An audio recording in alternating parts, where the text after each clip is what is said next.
Hi friends, welcome to my channel. Today we are going to see about development of thyroid gland.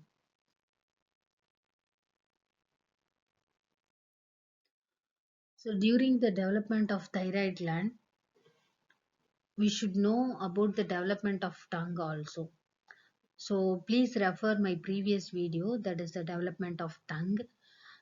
So before the fusion of the tongue rudiment, dorsal to the tuberculum impair, that is the endodermal cells are proliferate and forms a surface evagination.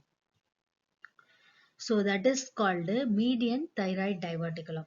So here we can see the median thyroid diverticulum, and this one is the tuberculum impair. So dorsal to the tuberculum impair, that is the endodermal cells and its evagination produces a small elevation which is called a median thyroid diverticulum.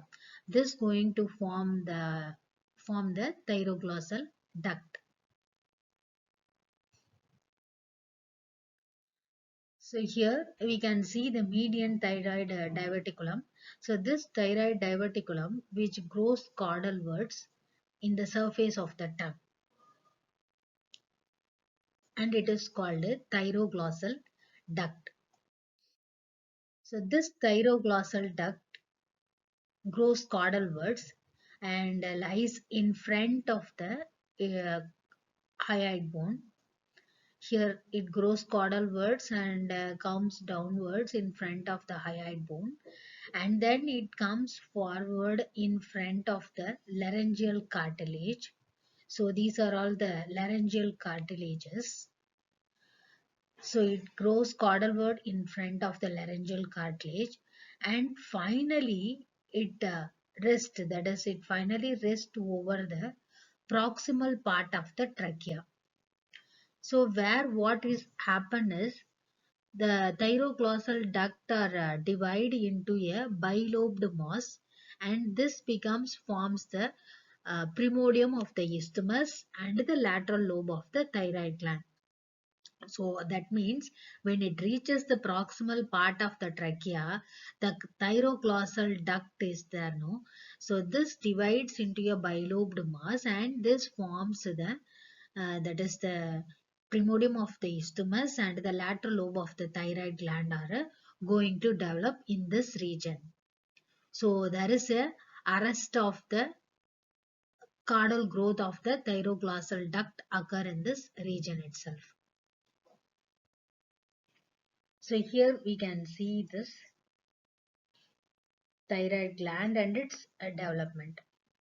So while during the development of this, once it reaches the proximal part of the trachea, the thyroglossal duct is there, no?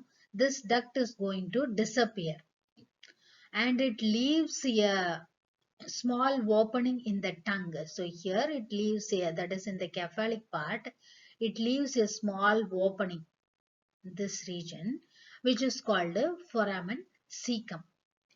And when you see this, the sum of the small part of the thyroglossal duct doesn't get regression in the caudal part, and this becomes forms the pyramidal lobe. So here also we can see that is the pyramidal lobe.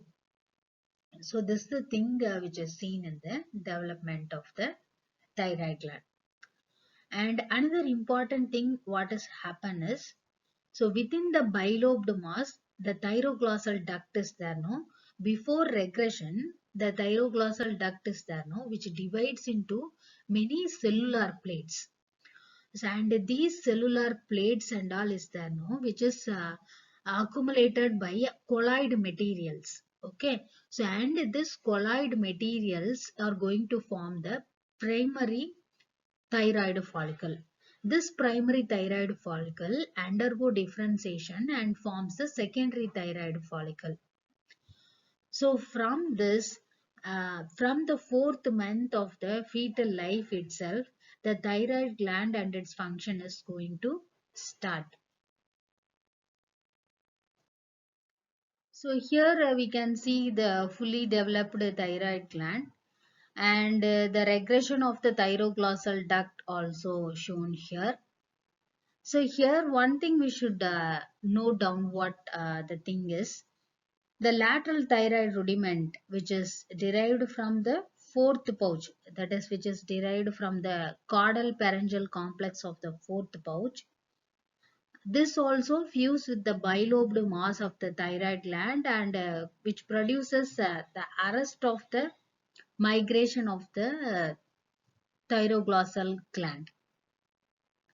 And the ultimobronchial body is there, no? This is a very important thing. The parafollicular cells of the thyroid gland, which are all derived from the ultimobranchial body only. While seeing the congenital anomalies of thyroid gland, the thyroglossal duct which extends from the foramen cecum and it grows caudalwards up to the proximal end of the trachea. If anywhere in this region, if the thyroglossal duct persists and it produces a cyst-like swelling, which condition is called a thyroglossal cyst. So this we can see it in the picture. So if the cyst swelling is burst out and which is connected to the exterior through the skin, that condition is called a thyroglossal fistula. And one more important anomalies we have seen here is, so throughout the development of the tongue, if the thyroid development, it may either occur in the hyoid bone or either it may occur in the tongue region also. Why this occur is, if there is a arrest of growth occur in this region, so the development of the thyroid gland arrest in the tongue region itself.